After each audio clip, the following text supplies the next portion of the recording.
We are here in Iceland. What a spectacular place it is.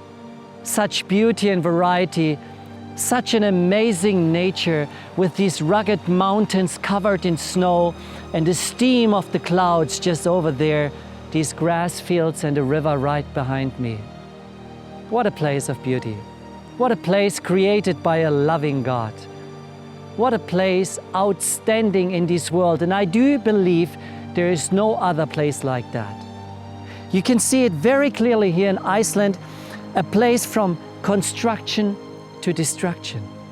What does it mean? Well, things recently came into existence, and all of a sudden you see the force of nature driving into like a volcanic eruption. And as we traveled here, we saw these vast black fields where the steam came out, representing a catastrophic event.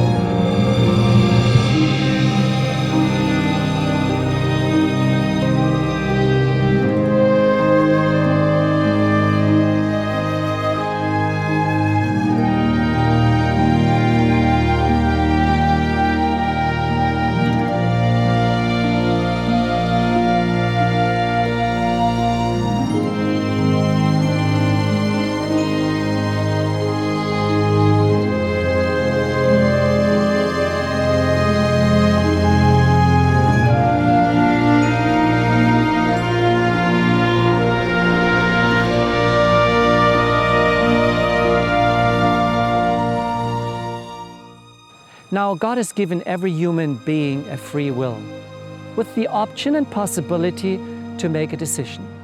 And we have decided to record a message of decision here in Iceland. We've asked Dr. Walter Veith to come to Iceland to travel with us to these remote places to record that very important message. And therefore, please listen to this message, the earth between light and darkness.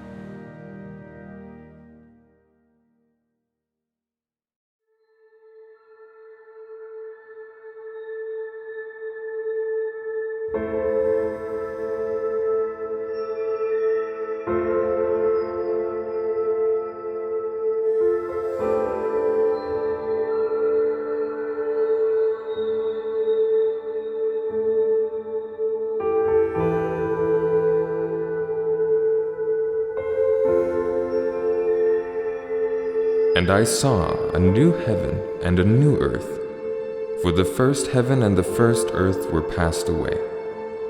And God shall wipe away all tears from their eyes, and there shall be no more death, neither sorrow, nor crying, neither shall there be any more pain, for the former things are passed away. And he that sat upon the throne said, Write, for these words are true and faithful.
As I stand amidst these scenes of devastation and destruction, my mind goes back over the history of this planet, which has seen cycles of devastation and destruction.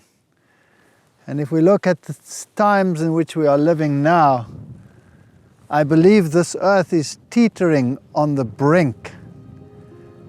And we should discuss this, and let's talk about it.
Behold, I make all things new. I will give unto him that is athirst of the fountain of the water of life freely. And he showed me a pure river of water of life, clear as crystal, proceeding out of the throne of God and of the Lamb.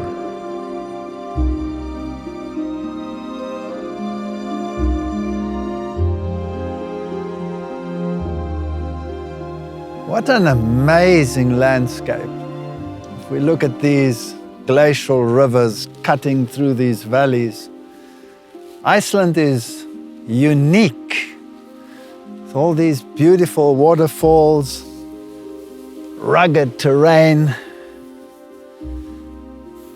these volcanic structures with this stark blackness, the clouds, the light and the darkness. The contrast is absolutely unbelievable. And yet, there is an element of life, an ambiance that you cannot get anywhere else in the world. And people have lived here for more than 2,000 years. And to think how this place was settled, and that history of Yeshua land, where the Celts moved from Ireland to this place in the time of the Romans to get away from that occupation. And that must have been in the 1st century after Christ. And to imagine that the disciples had managed to spread the gospel over the entire world as it was then known, with the Thomasite Christians being found in India, where the Apostle Thomas had taken the gospel all the way to India. And there are references of the disciples having worked their way all the way to China, and their influence to Japan, and all that in their writing, and then to the other side across Europe, reaching many of the tribes and the peoples that was in Europe at that time, and the Celts. And they had adopted this religion, and they were Sabbath keepers. And then they came to this land. And history tells us of this conflict between light and darkness. And what an environment to demonstrate light and darkness. The white rivers coming down from cascades from the mountain, the streams, the white clouds, the stark blackness of the volcanic area. This battle has been raging ever since the time of the fall of man, and it is reaching a climax. And very soon, this conflict will become much more dramatic, and every single person will have to make a choice. Either we choose the light, or we choose the darkness.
And there was war in heaven.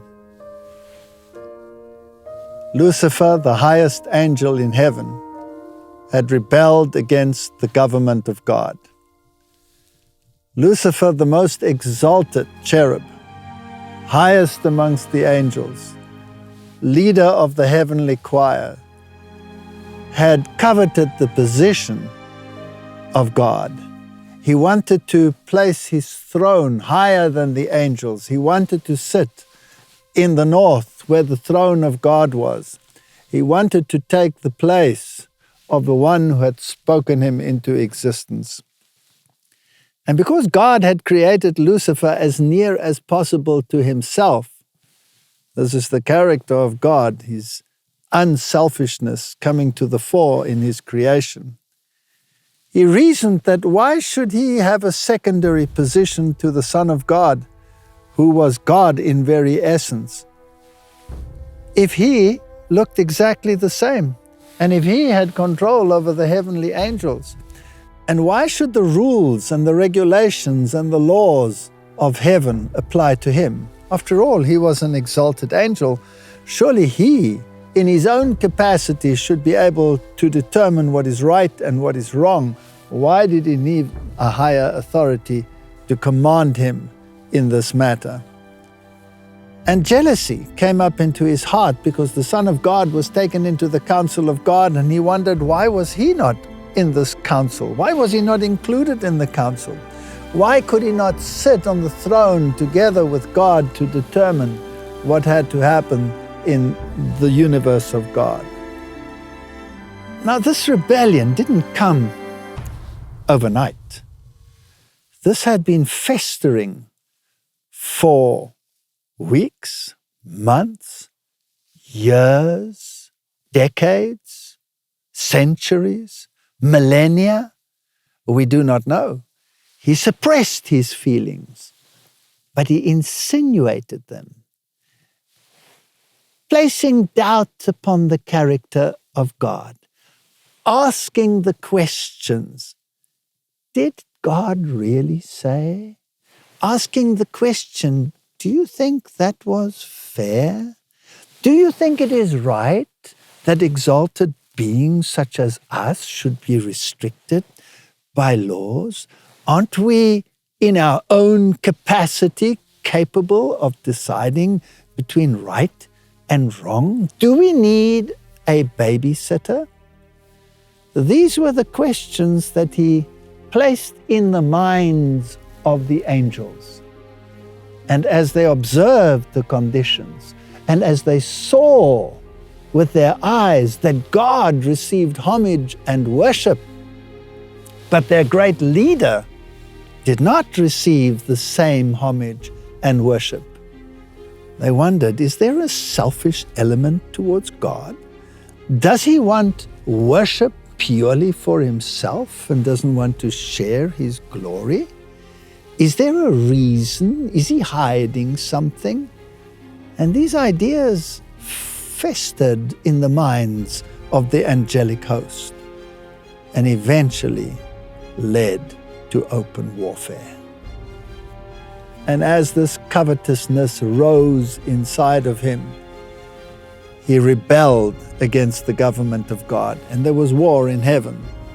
And Michael, which means the one who is what God is, and his angels, and Lucifer with his angels fought. Lucifer and his angels were thrown out of heaven and banned to this desolate area. 1/3 of the angels, that's millions upon millions upon billions of angels, had sided with the great rebel. 2/3 had stuck to God.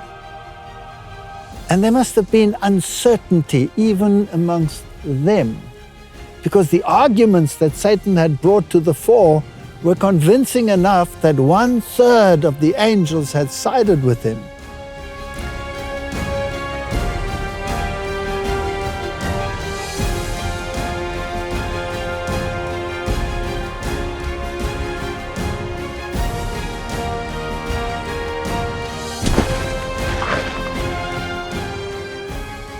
What was God to do? He had transgressed the laws of heaven, and God could have, with justice, destroyed him. But then he would have had, for all eternity, a government of fear. Because some of the angels might have thought, well, if you do this, if you transgress God's laws, then God just destroys you. Is this justice? Because did they fully comprehend what the consequences of this rebellion would be? So God, in his wisdom, did not destroy the devil and his angels. He allowed them the leeway to show to the universe and to the unfallen angels that rebellion will eventually lead to total destruction.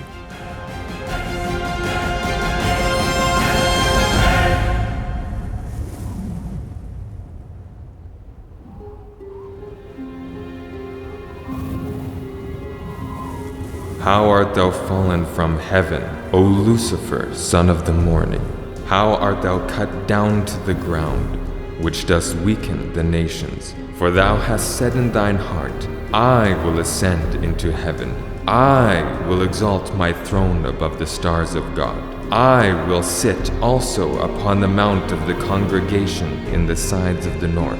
I will ascend above the heights of the clouds. I will be like the Most High.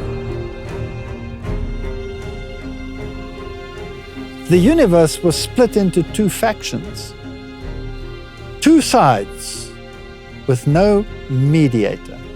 One side claiming one situation, the other claiming another. Who was to be the judge? Who would be neutral in this conflict? Every conflict, if it is to be resolved, requires a neutral arbitrator between the two parties.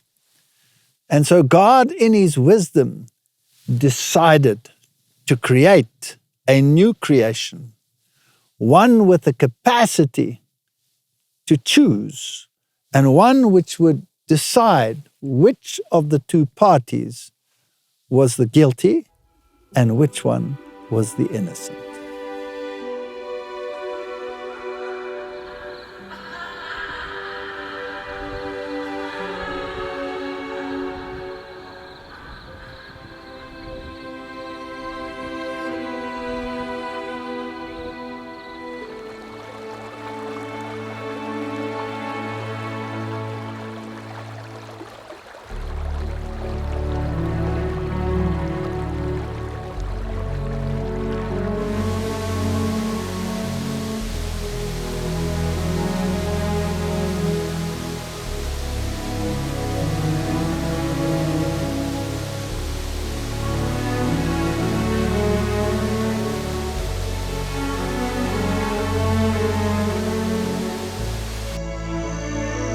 In the beginning, God created the heavens and the earth.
The Bible describes the creation week.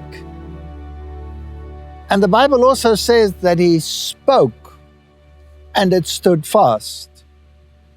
Can God really speak all this magnificence into existence by the word?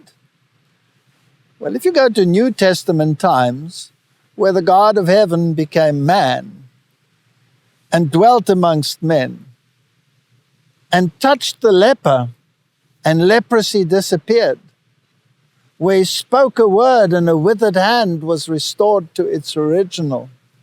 When people that have been bent over with disease were cured instantly, where the blind were given sight within a moment.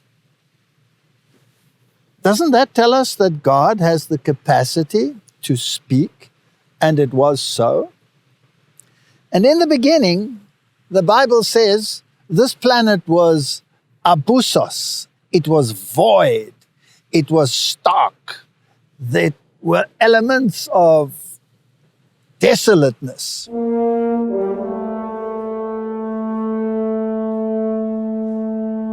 In the beginning, God created the heavens and the earth.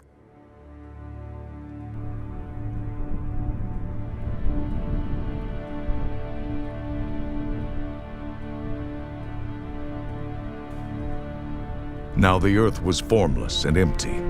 Darkness was over the surface of the deep, and the Spirit of God was hovering over the waters.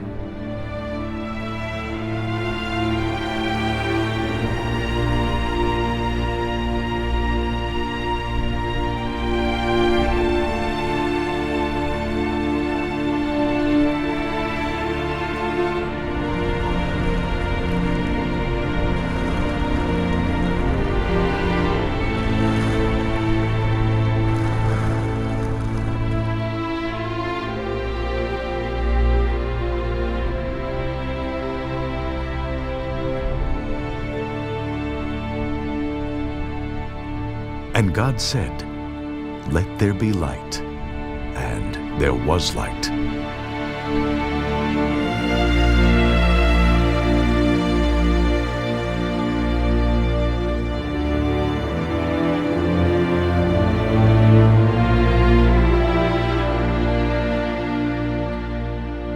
God saw that the light was good, and he separated the light from the darkness.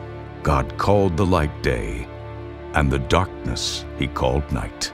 And there was evening, and there was morning, the first day.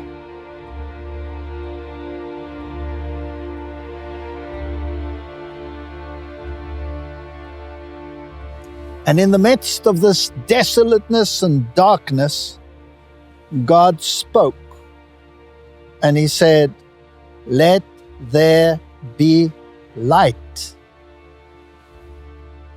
and light just appeared. Now, God doesn't need a source of light because the Bible says that He Himself is light. And if we look at the components of light and we go into the quantum physics of light, then we can see that everything that exists in this world can emanate from this physical reality. Because the substance, which is at the same time a wave and at the same time appears to be like matter and actually consists of nothing ex nihilo, is in harmony with what the scriptures tell us. And the first thing that mankind needs, that creation needs, that every living creature needs, is light. And then you have the receptors of light right here in front of us.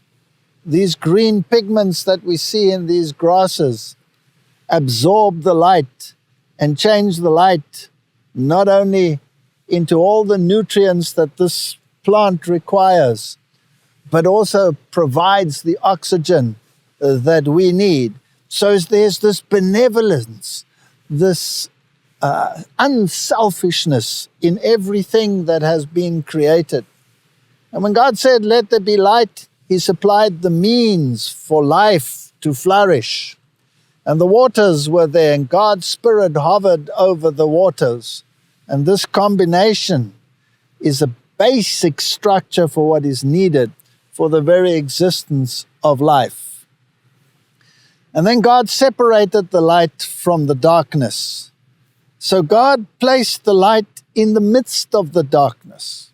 Now, since God is light, and this planet was covered in darkness, then it means that God must have withdrawn Himself from this place, and this had become the abode of the fallen angels, steeped in darkness. And He spoke the light into the middle of the darkness, because God cannot tolerate darkness. Where God is, there can be no darkness. And it has a spiritual application as well as a physical application. If we look at the night, there's always something which is sinister, which is associated with the night. The deeds of evil occur mainly in the night, whereas the light dispels them. And the next day, God created the firmament. He created the skies. He created the system that would maintain life. And everything should be safely contained within the environment that He created.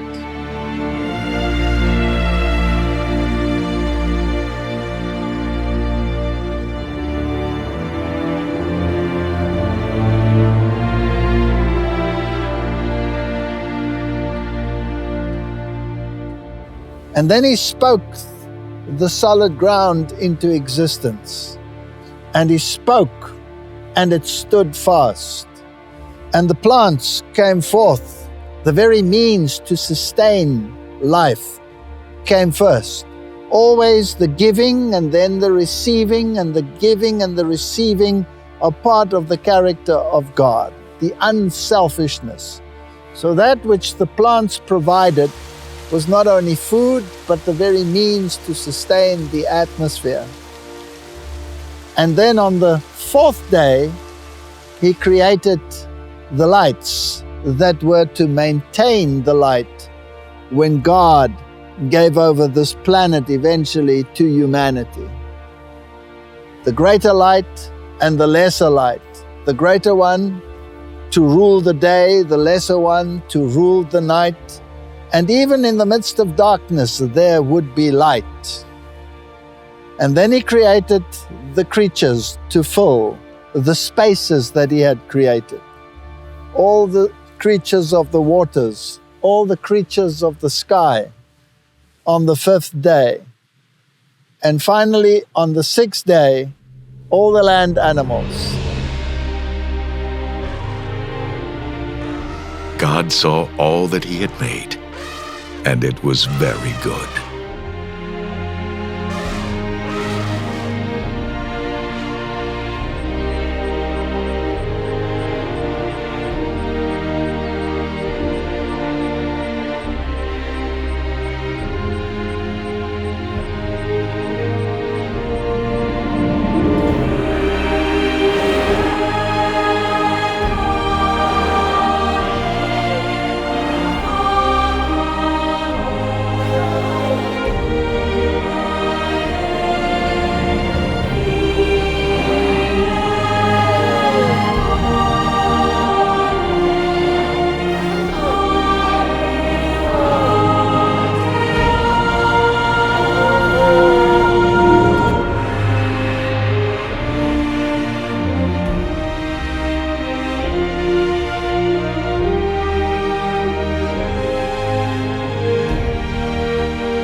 And at the end of the 6th day, he personally became involved, not only through the word, but even the touch. It's interesting that when we go to the New Testament, we also have that element of touch. When a leper came along, he had to shout, "Unclean, unclean," and everybody fled from the leper's presence. But not so with Jesus.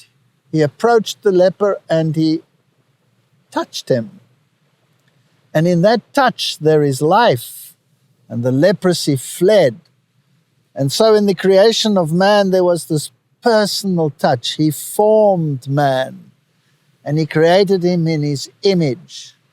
He first created the male aspect, and then when the male aspect arose from his creative capacity, he showed him the creation.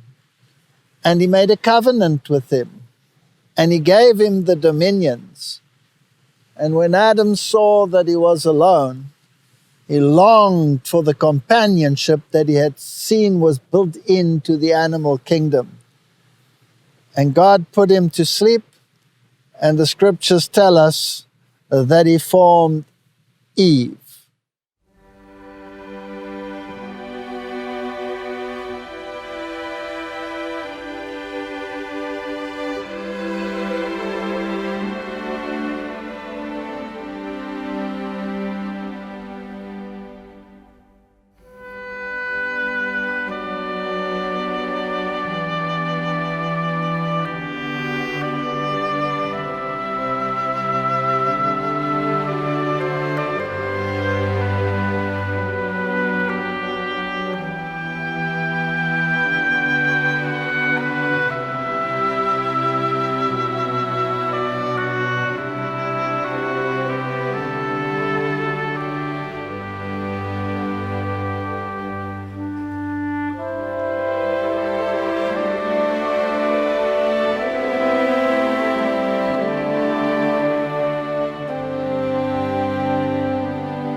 Now, this is rather a fascinating concept, because the male has the X chromosome and the Y chromosome. So that determines the masculine factor. But the female has only the X chromosome. So scientifically, the female could not have given rise to the male. Only the male could have given rise to the female, because the male has both the X and the Y chromosome. And he had all the anatomical features that were required by the female as well.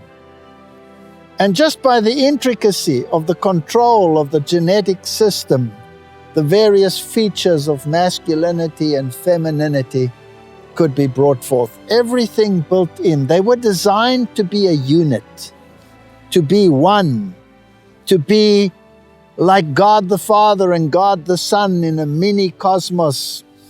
And they were to have a personal relationship. But there was a capacity for them to worship. And so there had to be God, the man, and the woman forming a unit. And through this, a lesson was to be given. And the question arises, why did God at this point create this new being, this being with freedom of choice, this being in the image of God?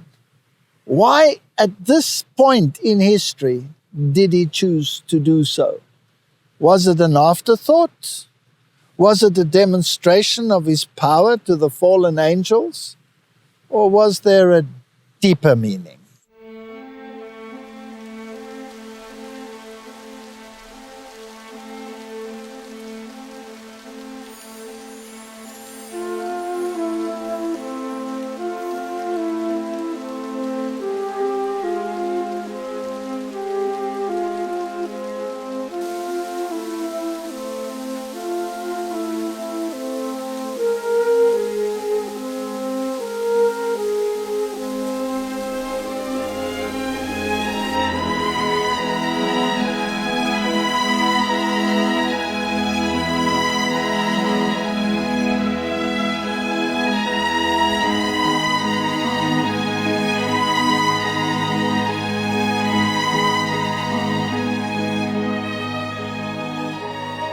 What does it mean to be created in the image of God? Well, an image is something that looks like the original. So the image of God can apply to the physical, but it can also apply to the spiritual, to the character. And it is probable that it was in its totality that both were present in that creation. So when man came forth in the image of God, he had an unfallen, noble character. And he also was in appearance like unto the Son of God. How do we know that? Because the Bible promises in the New Testament that when man is restored to the original beauty from which he came forth from the hand of God, that we will receive a body like unto his glorious body. So here was this magnificent being, far advanced in stature to anything that we see today, noble, and a character which reflected the unselfish benevolence of God. And this also required the fact that he was in the image of God. It also required that he had the capacity to choose, that he had freedom of choice. Because love can never be compelled. Love can only be exhibited and earned if it comes from free choice. After all, what is the use if someone is programmed to love you? That love is of no value. But if someone loves you by choice, then there is value to that love. So the Bible also tells us, besides the fact that God is light, God is also love. And these aspects were challenged by the fallen angels. They said that God could not be a God of benevolence, a God of kindness, a God of love, and then be so harsh as to exclude them from his realm. Then he was just a wrathful deity, exhibiting only justice, but not benevolence and love and forgiveness and kindness. And this was the dilemma. And this dilemma could be solved in this new creation. There's one other aspect. Why did he create them, male and female? To no other creation had he ever granted such a privilege. The Bible tells us that the angels of heaven do not procreate.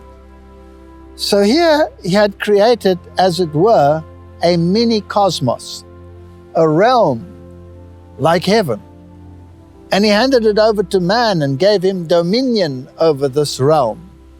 This must have irked Lucifer beyond our wildest expectations. And not only that, here was a being that would share in the creative capacity of God. Here was a being that would bring forth life And there were lessons to be learned in that. Because if you are responsible for the life that you bring forth, then you will set rules and regulations and boundaries to protect that life, to keep that life in harmony with its environment.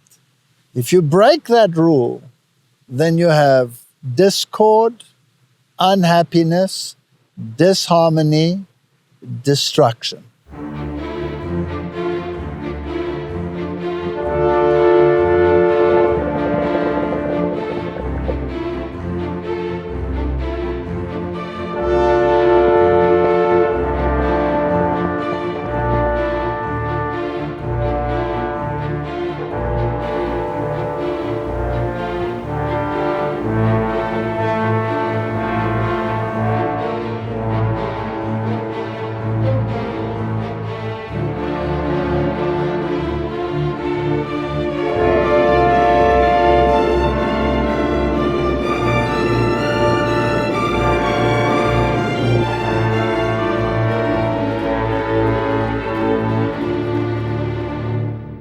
But the question is not completely answered. Why did God deem it necessary to create humanity at the precise time in history when there had been this calamity in heaven?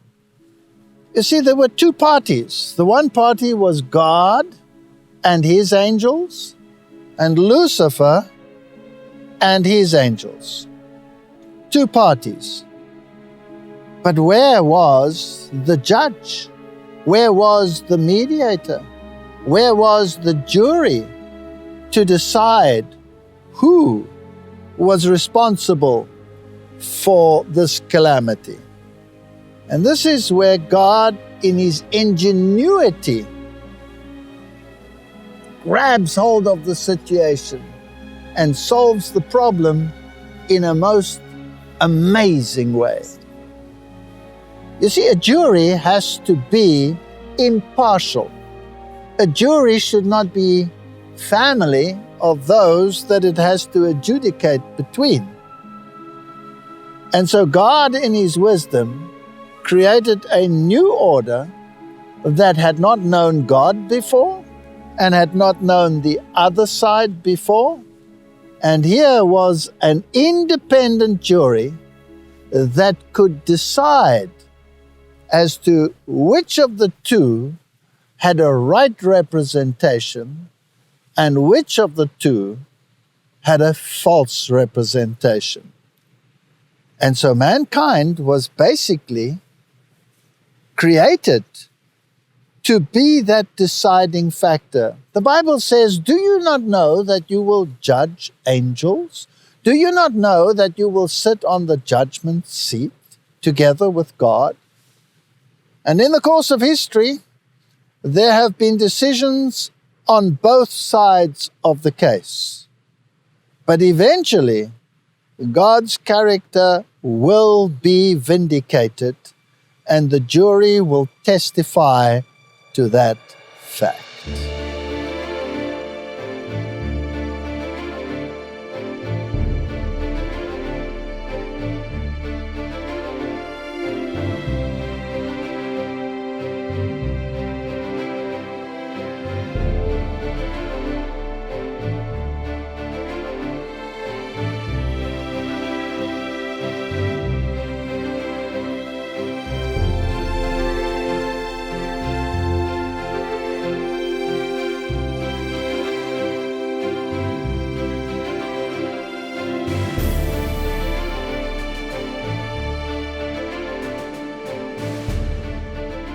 If we look at situations in our life today, if there is a jury that needs to decide an important case, will not the two parties try to influence the jury? Will not the side that feels that it is on the short end of the stick of the jury try to win the jury over to its side? And if that is not possible, is it not even likely that they will try to eliminate the jury? Because after all, the jury has the power to condemn the guilty party. And this is not something that the devil and his angels would want to see happen. And God had to be fair. So the information, just as in any court case today, has to be available to both parties. So if one party has a lawyer and he's dug up information, he is compelled by law to provide that information to the other party so that a defense can be set up. And so this interplay was to take place. And man could choose between the one option or the other option. And so God gave his side of the story, and the devil was given access at the tree of the knowledge of good and evil to access the jury as well.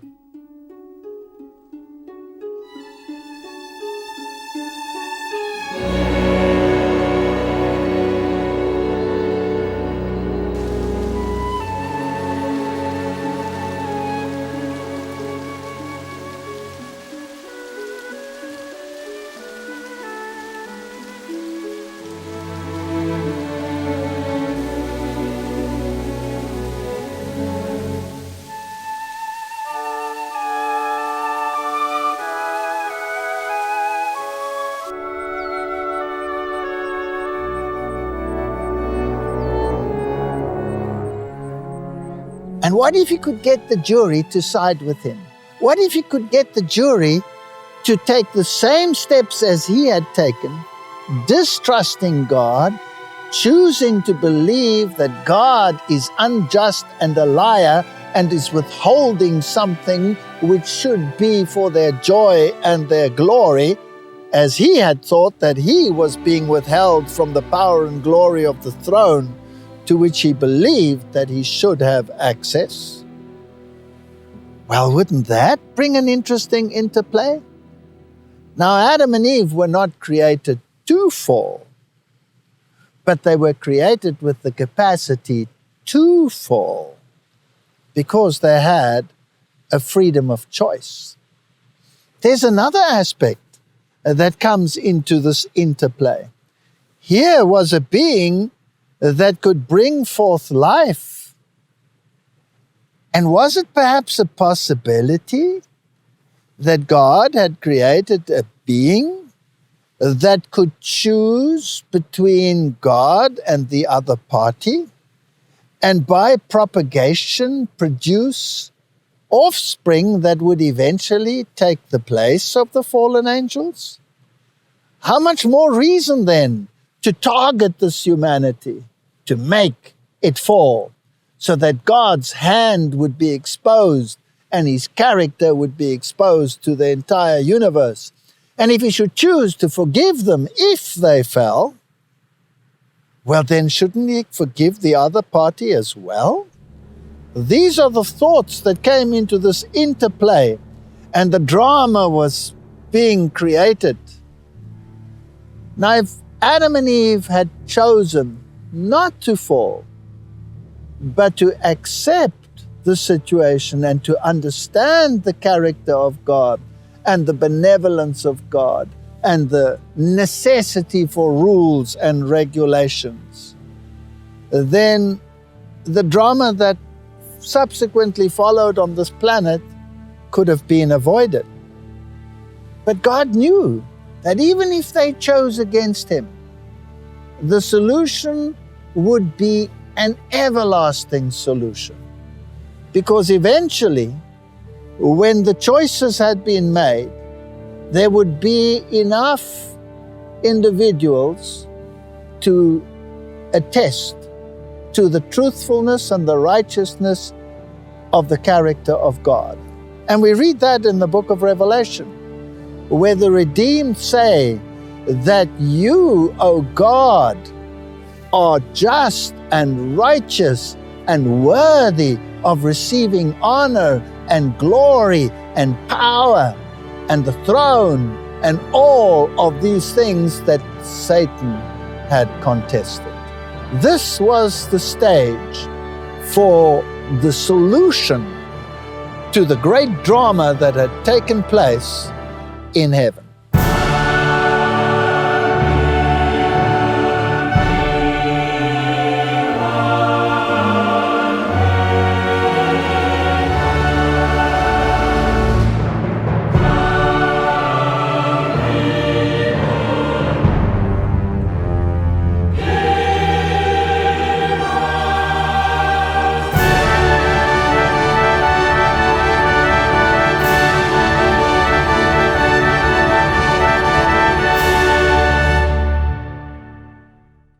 When Adam came forth from the hand of God, when he opened his eyes for the first time, what did he behold? Surely it was the face of God. Here was the greatest evidence that he had come forth from the hand of God.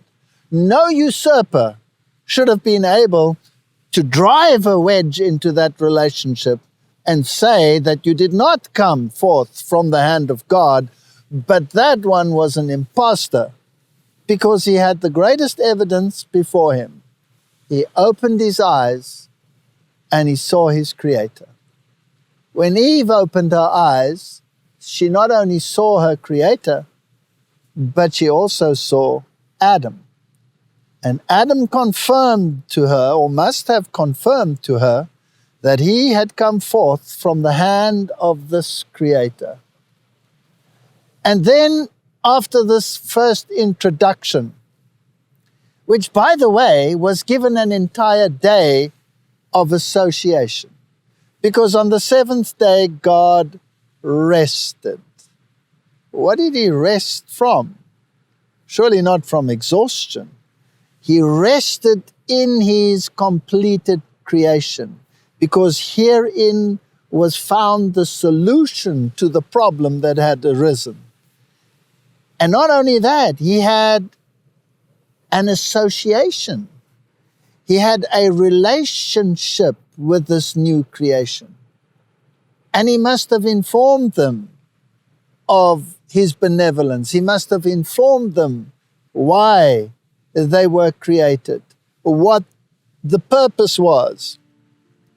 And he gave them a display of his character in the surroundings that he had created. And when he left them to explore their creation, how must they have felt when they saw the beauty of the waters that were flooding the areas, the beautiful rivers, the babbling brooks, the water streams, the trees, the flowers, the beauty of the bird life and the animal life. And no animal was scared. There was no fear of man in them, because that came only later. And the animals must have come up to them, and they must have seen this relationship of gentleness and kindness, which you can today only still behold in the eyes of certain animals. Imagine a gentle deer, that softness in those gentle brown eyes. They must have seen something of the character of God.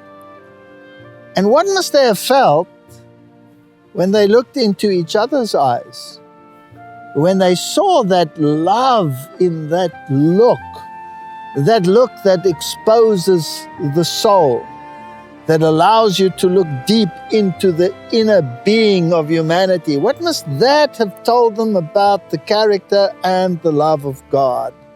They had no excuse to believe that God was arbitrary or wrathful or unkind in any form or shape or size. They had no excuse.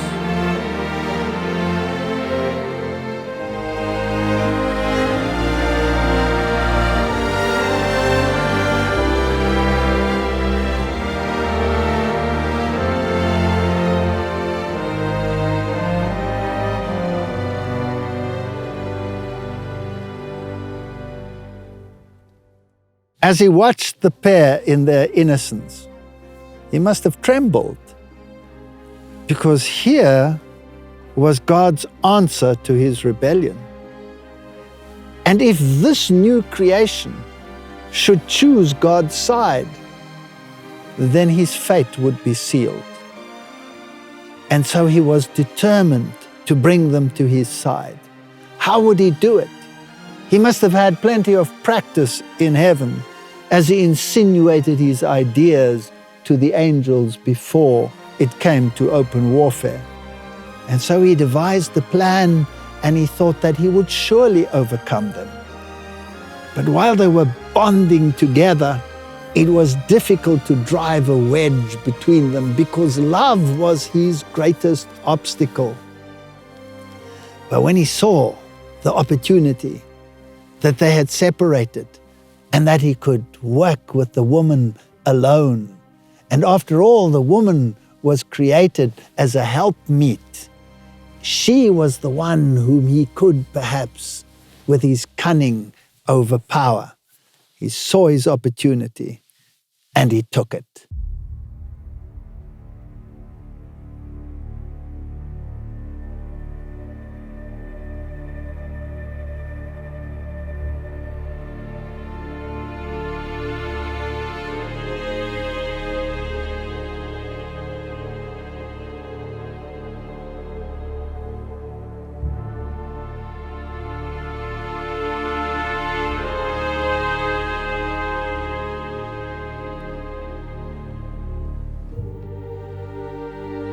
There was no separation between God and man. They were in communion with each other. Angels communicated with Adam and Eve, and they must have spoken to these angelic beings to receive more information as to exactly what had transpired. After all, here was a new creation, a new order of being that had not been associated with any of these factors. And then there were times when they were left alone with each other, just to explore each other and to explore their environment. And on one of these occasions, they were sitting together, and eventually, for some reason or other, they were separated. And Eve, distracted, walked around, and she drifted closer to the tree of the knowledge of good and evil.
And she remembered the tree.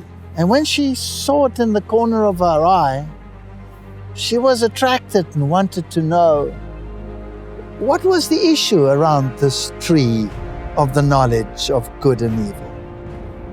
And she cautiously approached it, and there in the tree was the serpent. It was an unfallen creature. It must have been spectacular.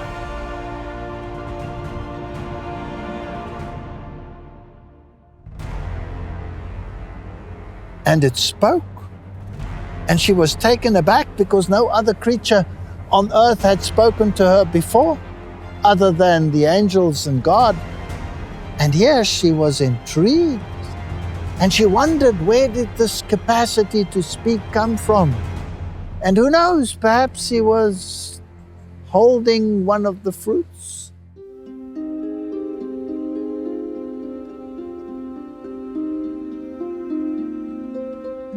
The serpent was being used as a medium. He didn't have this capacity to speak by himself. Perhaps it was the ventriloquist power of the one controlling him that was speaking through him and addressing his gaze to Eve. And she, being interested, looked at him, and almost in a hypnotic state, she was informed of this great capacity that the serpent had achieved by just being associated with the tree. And then the question, did God really say? That's not coming out bluntly and saying God is a liar. That's coming out in the subtlety of the serpent. Did God really say? Just questioning whether God had perhaps withheld something from her. Did he really say that if you eat of this forbidden fruit, you will die? You will surely not die. Because Eve said, yes, God had said that the day we eat of it and the day we touch it, we shall surely die. And his reply was, you will surely not die. The day that you eat of it, you will become like God, and you will be able by yourself to determine what is right and what is wrong, to determine between good and evil. You will have the capacities that God is withholding from you. This God is a deceptive God that has introduced himself to you. He is a usurper. He is a liar. He is withholding that power to which you are capable within yourself, being a glorious being as you are. And intrigued by the possibility of hidden knowledge, hidden powers that had been kept from her, Eve was tempted. And he must have held out the fruit and said, partake and see for yourself. Look at me, I'm alive. Nothing happened to me by being associated with the tree. And she took the fruit because she had distrusted the word of God. Was something being withheld? Was there something that she could aspire to that God was not willing to share with her?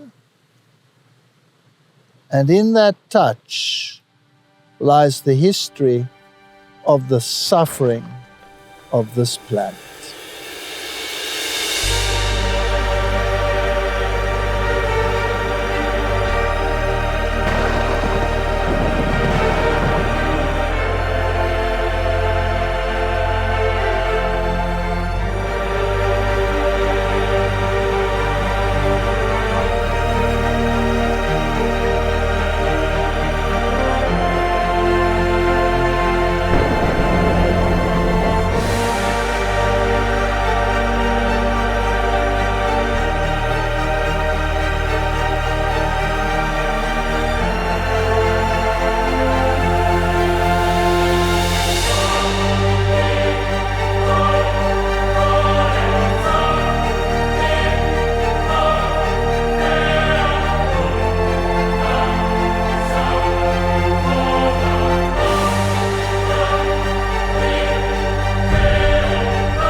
all heaven must have been watching, because here was the opportunity for the other party to approach the jury.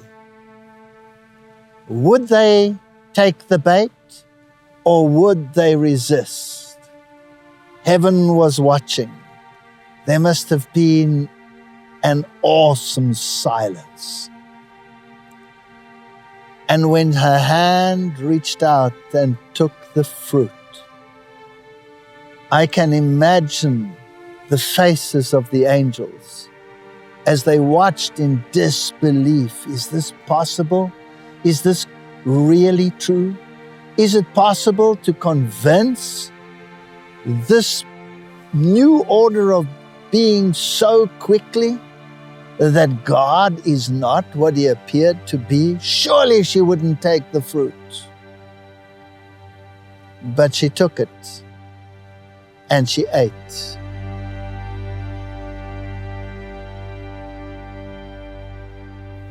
And the result was that humanity in totality fell. And Satan exulted. He had won the victory over the Son of God. He was going to be the victor in this contest.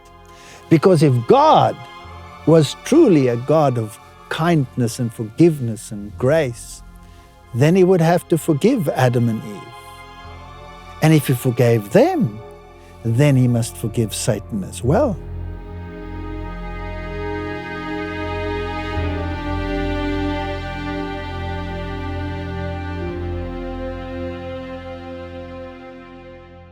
And when she returned to Adam's side, he saw there was something different. The light had probably dissipated. She was still beautiful, but there was another look in her eyes. And he asked her, "Did you partake of the fruit?" And she said, "Yes, it will give you great knowledge and great power." And imagine the feelings he must have had. He now not only had to choose between God and Satan, he now had the additional choice of choosing between God and life and his beloved Eve. And as so many people have done in the course of history, they chose to be associated because of their feeling and not because of their rationality. And he gave up all to be with her, making a covenant, as it were, with death.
And God came with a very specific solution, a very specific promise.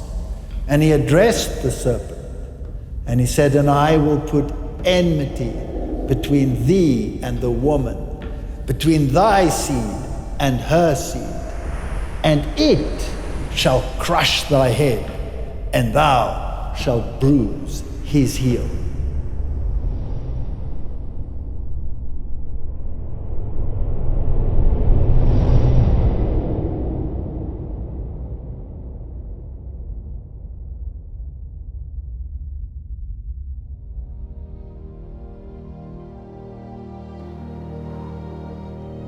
Look at these worlds. What you see is the creative power of God. And these amazing vast landscapes here in Iceland and everywhere on this planet are a witness to God's love for humanity. You have just seen the earth between light and darkness. I'm very sure many questions were raised and might not be fully answered yet. Beyond this tragic rebellion which has taken place in heaven and led to the fall also of Adam and Eve, there is a wonderful hope.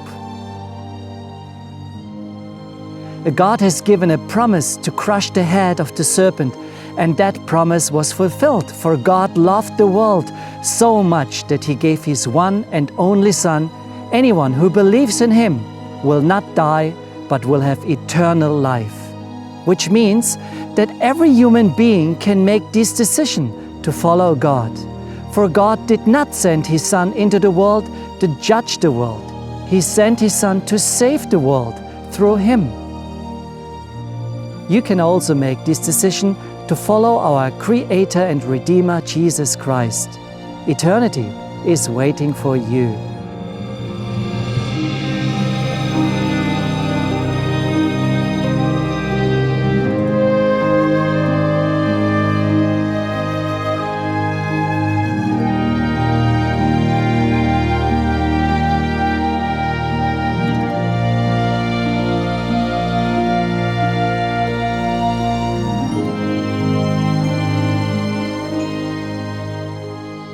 The great controversy is ended. Sin and sinners are no more. The entire universe is now free from rebellion and hatred. One pulse of harmony and gladness beats through the vast creation. From Him who created all flow life and light and gladness. Throughout the realms of illimitable space, from the minutest atom to the greatest world, all things, animate and inanimate, in their undershadowed beauty and perfect joy, declare that God is love.